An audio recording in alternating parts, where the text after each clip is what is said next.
Hi friends, welcome to Mahathi Sairam channel. నిన్నటి తరువాయి భాగం ఈరోజు చెప్పబోతున్నాను. మీ ఆయన నీ కోసం నిప్పుల్లోనైనా దూకుతాడు, ప్రాణాలను విడుస్తాడు. దాని తెలివితేటలను చూస్తే కైకేయికి ఆశ్చర్యం కలిగింది. పృథ్వీలో ఉన్న కుబ్జాలలో నీ అంత బుద్ధిమంతురాలు లేదే అని ప్రశంసించింది. ఆనందంలో గుర్రపిల్లలా గెంతేసింది. గొప్పలు చెప్పింది. మందరకు వరాలనిచ్చింది. విషలిప్త బాణం తగిలిన సుకుమారిలా మందర మాటలతో కైకేయి భూమిపై పడిపోయింది. ఆభరణాలను తీసి భూమి మీద చిమ్మేసింది. ఆ ప్రదేశం నక్షత్రాలతో కూడిన ఆకాశంలా కనిపిస్తోంది. మలిన వస్త్రంతో ఏకవేణి అయి ఆభరణ శూన్యమై క్రోధాగృహ ప్రవేశం చేసింది. మగనాలి చేయకూడని పని చేసింది. శని జీవితంలో ప్రవేశించినట్లుంది. ఆ సమయంలో ఈవేళ రామపట్టాభిషేకం అని చెప్పడానికి దశరథుడు కైకేయి అంతఃపుర ప్రవేశం చేశాడు. అంతఃపురం శూన్యంగా ఉంది. ఎక్కడా సంగీత గోష్ఠులు లేవు. పెంపుడు పక్షుల కలకలారావాలు లేవు. ఆసనాలు అస్తవ్యస్తంగా ఉన్నాయి. క్రీడార్థం వచ్చాడట. ఆయనకు కైకేయి దయిత అత్యంత ప్రియురాలు, భార్య, భరింపదగినదట. ఆమె యందు పత్నిత్వం ఉండదు. దశరథుని రాత్యానంద కామబలత్వాలే అనర్ధహేతువులైనాయి.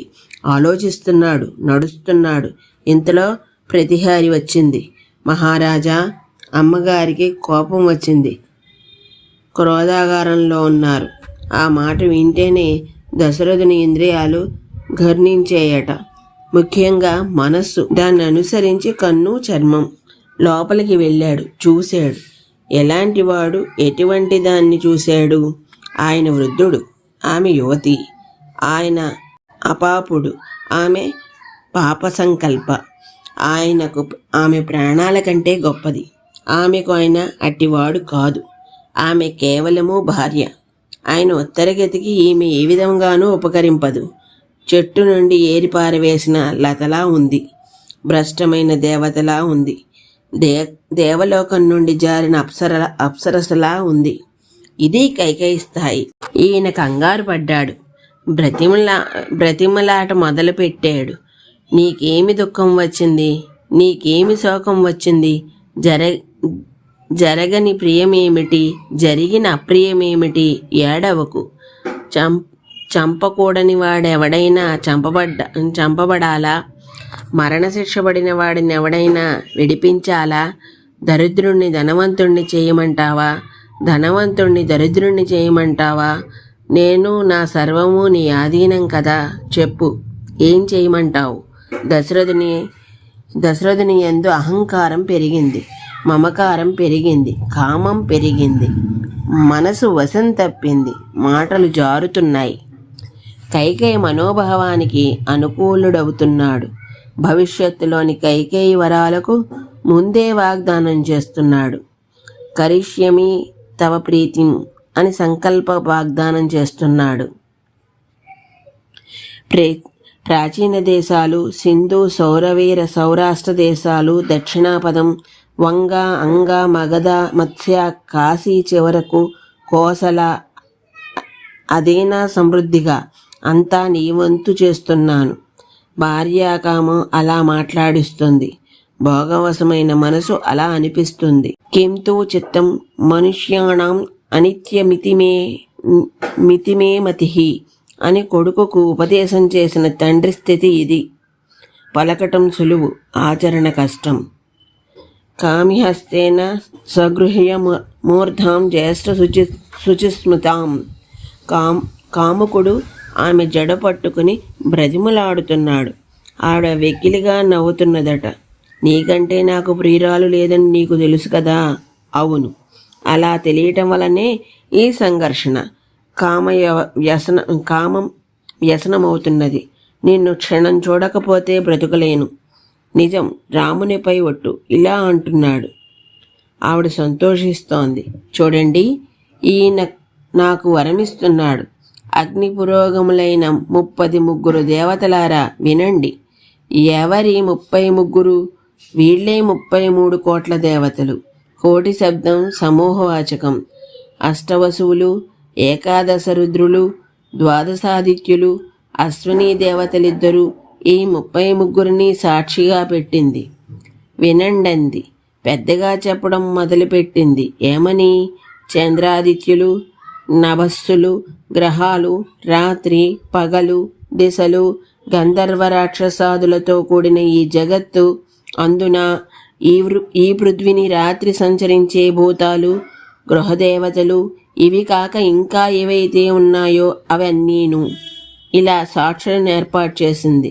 చూడండి, ధర్మజ్ఞుడు సత్యసంధుడు అయిన మహారాజు నాకు వరదానం చేస్తున్నాడు అని దెప్పి పొడుస్తున్నది. ఆయన్ని సత్యసంధునిగా ఈమె విశ్వసించలేదు. అట్టి విశ్వాసమే ఉంటే ఈ సాక్షుల అవసరం లేదు. ఇది స్వైరిణి లక్షణం. నెమ్మదిగా ప్రారంభించింది. ఆయనకి ఏమీ అర్థం కాదు. కేవలం కామవశుడై ఉంటున్నాడు. ధృతరాజన్ పురావృత్తం అని జ్ఞాపకం చేస్తోంది. ఆనాడు మిమ్మల్ని నేను బ్రతికించుకున్నాను కదా, అప్పుడు మీరు నాకు 2 వరాలను ఇస్తానన్నారు. మీ దగ్గరే వాటిని దాచాను. వాటి గురించే అన్వేషిస్తున్నాను. ఏ విధంగా వరాలను అడిగి పొందరానిది దేన్ని పొందాలా అని వెతుకుతున్నాను. ఏ విధంగా మృగం తాను తింటున్న గడ్డిని మాత్రమే చూస్తూ ముందుకు పోతూ ఉంటుందో అలా ఇంతవరకు ఆ అవసరం కలగలేదు. ఇంతవరకు లేనిది లేదుడు లేనిదనం కనబడింది. ఇది దరిద్రుని ఆశ. రాజా మాటలకు వసుడయ్యాడు. రాజు ఆ మాటలకు వసుడయ్యాడు. అడిగింది, అందంగా అడిగింది. రెండవది ముందడిగింది, ముందుది తరువాత అడిగింది. రాఘవునికి పట్టాభిషేకం చేయాలనుకుంటున్నారు కదా? అవునవును. దశరథుని ముఖంలో ఆనందం. ఆ ముహూర్తానికే ఆ అభిషేకం భరతునికి చేసి పెట్టండి. దశరథుని ముఖంలో ఆశ్చర్యం. ఆ దేవాసుర యుద్ధ కాలంలో మిమ్మల్ని బ్రతికించుకున్నందుకు రెండవ వరం ఇచ్చారు కదా. ఇప్పుడు అవసరం వచ్చింది. దాన్ని కూడా అడుగుతాను. ఏమిటది?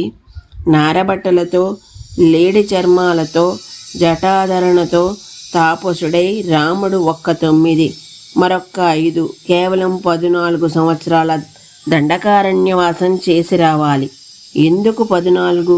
14ని 9, 5 అని ఎందుకంది అని స్మృతివాక్యం. ఎవడు 10 సంవత్సరాల పాటు తన ధనాన్ని తాను అనుభవింపడో ఆ 10 సంవత్సరాలు ఎవడు అనుభవిస్తాడో అది వాడిది. అందుకని 9 అయి 10 పూర్తయి 11 అనుమానం వచ్చింది. ముందు కంగారు పడి 9 అంది. సర్దుకొని పోనీలే మళ్ళీ అందులో సగం అంది. సగం పద్ధతిని ఈయనే నేర్పాడు. ఈ పద్ధతిలోనే అడిగింది. ఓ మహారాజా, సత్సంగరుడవు, సత్యాన్ని పాటించు. నీ కులాన్ని, నీ శీలాన్ని, నీ జన్మని రక్షించుకో. మనుష్యులకు సత్యవ్రతమే ఇష్టం. ఆ మాటలు విన్నాడు. ముహూర్తకాలం మూర్ఛపోయాడు. తెలివి వచ్చింది. ఏమిటిది? ఇది కళ. ఇప్పుడు నిద్ర అసంభవమైనప్పుడు కళ ఎలా వస్తుంది? ఇది భ్రమకు కారణం లేనప్పుడు చిత్తమోహం ఎలా కలుగుతుంది? ఇది జన్మాంతరానుభూతముల భావన. జన్మాంతరమందుటిది లేనప్పుడు, ఉన్నదని తెలియనప్పుడు ఆ స్మరణ ఎలా కలుగుతుంది? ఉపద్రవమా అనగా రోగవికారమా ఏమో అని ఒక నిట్టూర్పు విడిచాడు. ఈ రోజుకి ఇక్కడ ఆపుతున్నాను. మిగతాది రేపు చెప్తాను. అంతవరకు ధన్యవాదాలు.